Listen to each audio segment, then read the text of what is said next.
Our next speaker is Latrina Holden. Born and raised in Chicago and now living in Ohio.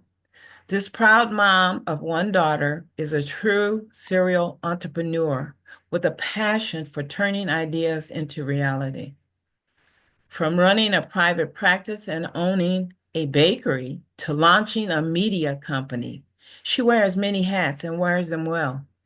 She's also added author to her list of accomplishments with the release of her debut memoir, A Successful Dummy, now available on Amazon. With a heart full of determination and a spirit that doesn't quit, she's on a mission to inspire others to dream big and go after what they want. Welcome our next speaker, Latrina Holden. Hi, everyone. How are you? Thank you. Thank you all for having me.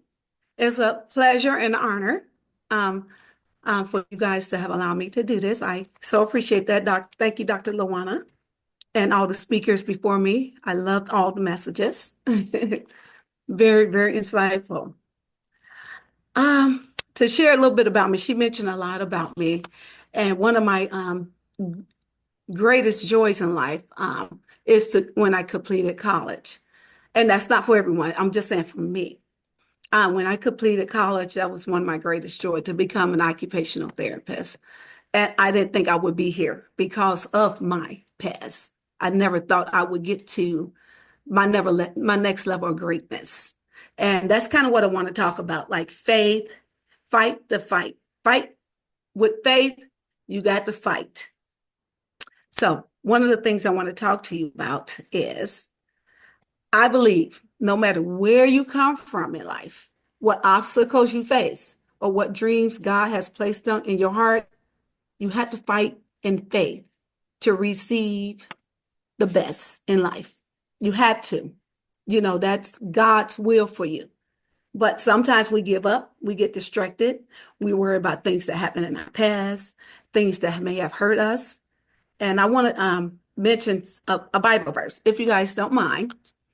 Jeremiah 29:11. It's a popular Bible verse, very popular to a lot of people, and it may be some people first time. So I don't want to assume everybody have heard this verse. For I know the plans I have for you, declares the Lord. Plans to prosper you and not harm you. Plans to give you hope and a future. That's one of the things that I live by. And my other one is we walk by faith and not by sight, and cause those things to be not as though they were. Those are some of the verses that I live by, and that calls me to make it to where I'm at right now. And one of the things I do as a therapist, I help people to obtain, maintain, retrain them to get to the next level of greatness. And that's what I'm doing in my coaching also. But that's when I start that, as I am starting that now.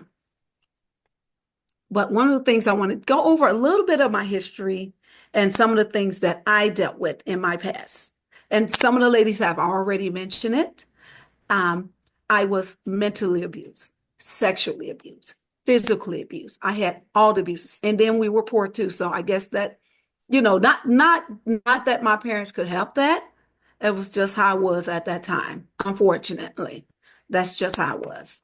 And with all of that, with the sexual abuse and all of that, that caused me to withdraw, to shut down. And anybody been in this situation may have known it caused me to just be quiet, just timid, fearful of speaking up, because I did speak up about it and not much was done. And then, then you get, I have family members of authorities who said awful things like you're not worthy. You can't. You're too dumb. You're too stupid. You're not capable. And then to hear this, and at home, it could have been from some siblings, one of my parents. It was just an awful thing to hear. As you're young, you don't know better. You just don't know, like, where is this coming from? You just don't have the knowledge to say, hey, this is not normal. Eventually, I got there. And then on top of all of that, I had bullying. So it was just piled on every day. And it affected my grades and my self-esteem.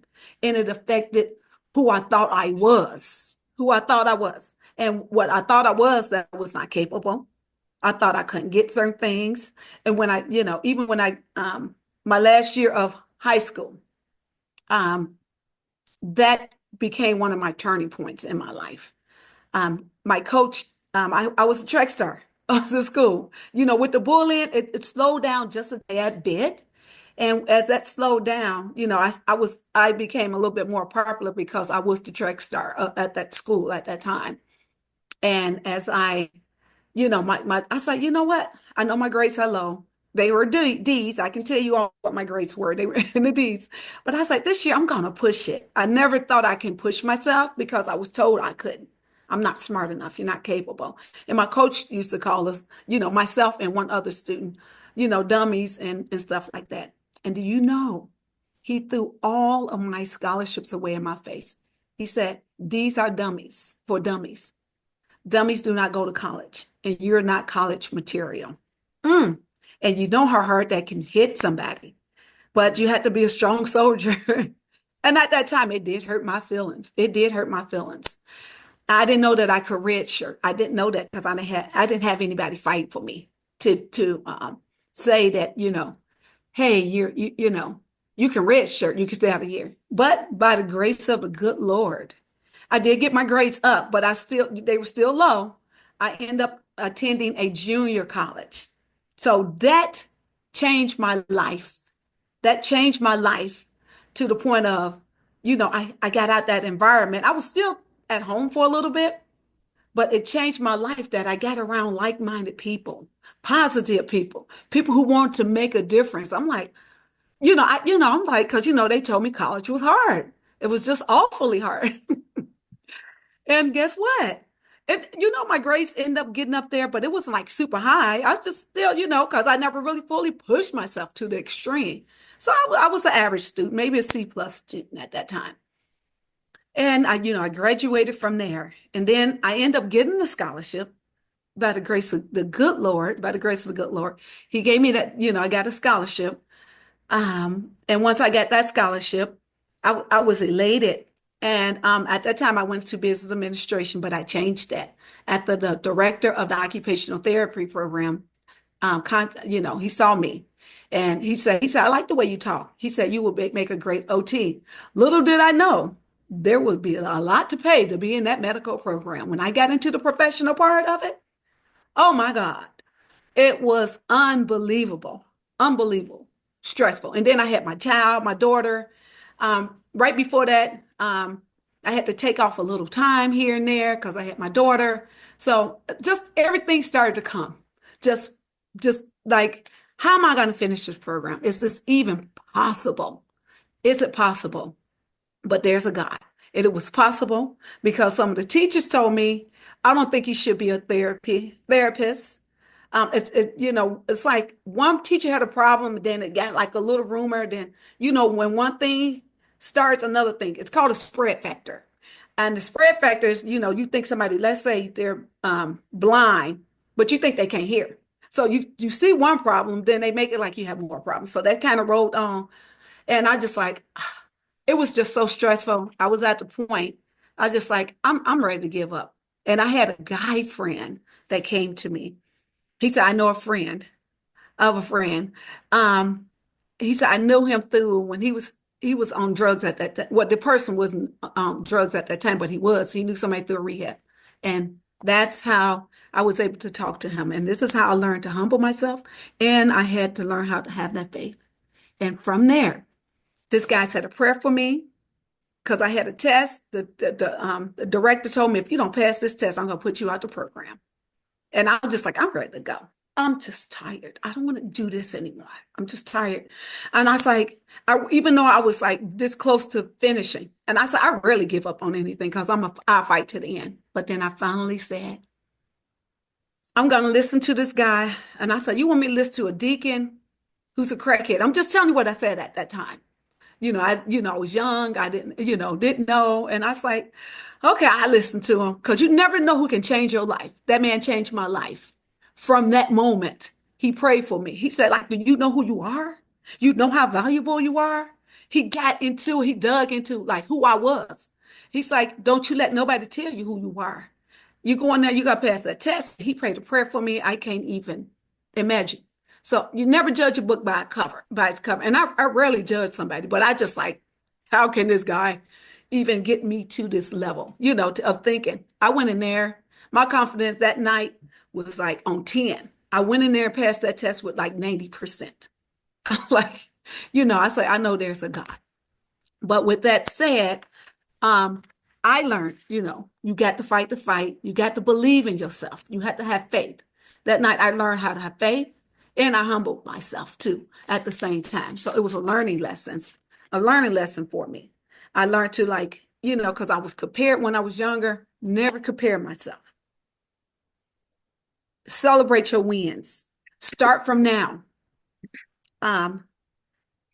Expect the unexpected in life because that's just the truth.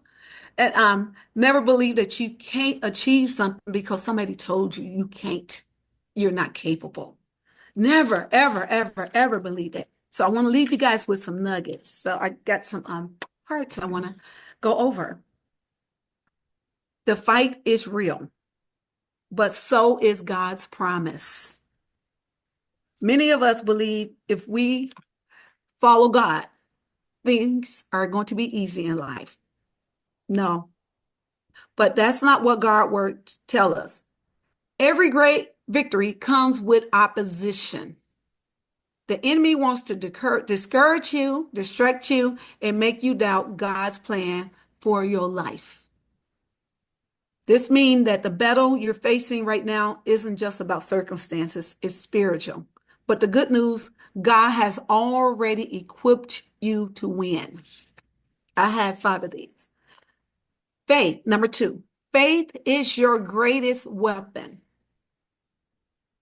If you're going to fight for God's best, you need to fight with faith.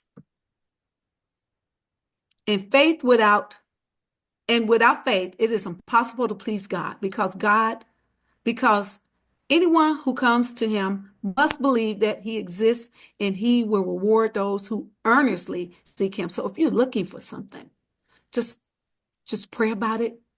I know it sounds simple when you say just pray about it. You got to believe. You got to trust it. You got to manifest, as Meg said. You have to believe in it. It's something about just having that belief. Faith is not just believing when things look good. Faith is trusting God when nothing makes sense. Faith is what allows you to walk through the fire and come out stronger. Your battles may seem big, but God is bigger. And God can dream a bigger dream for you. Number 3, don't let your fear stop you. One of the greatest enemies is fear. Fear will tell you that you're not good enough, that you will fail, that you're not capable, but that's a lie. If God called you to do it, he will equip you for it. Move in faith, move out fear.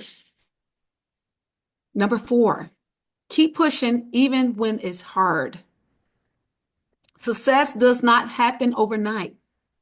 Faith means continue to believe even when things don't change immediately. Your blessing is on the other side of faith. Meet the version of you that reaches its fullest potential. Number 5, victory is already yours. Here's the best part. The fight has already been won. Jesus secured your victory for you on the cross. You're not fighting for victory. You're fighting from victory. You don't have to stress, worry, or wonder if things will work out. God has already made a way. And in conclusion, whatever you're facing today, whether it's struggle in your health, your wealth, your family, your career, or your faith, I want to encourage you. Don't give up. Keep fighting in faith because God's greatest best is ahead of you. When the enemy whisper, you can't do it, remind him, I can do all things through Christ who strengthens me. When fear tries to hold you back, declare, God has not given me a spirit of fear, but of power, love, and sound mind. When doubt creeps in, the Lord will fight for you. You need only to be still. So today, I challenge you, have faith. Have faith in the fight. Stand firm. Trust God and watch him bring you into the victory he has promised you.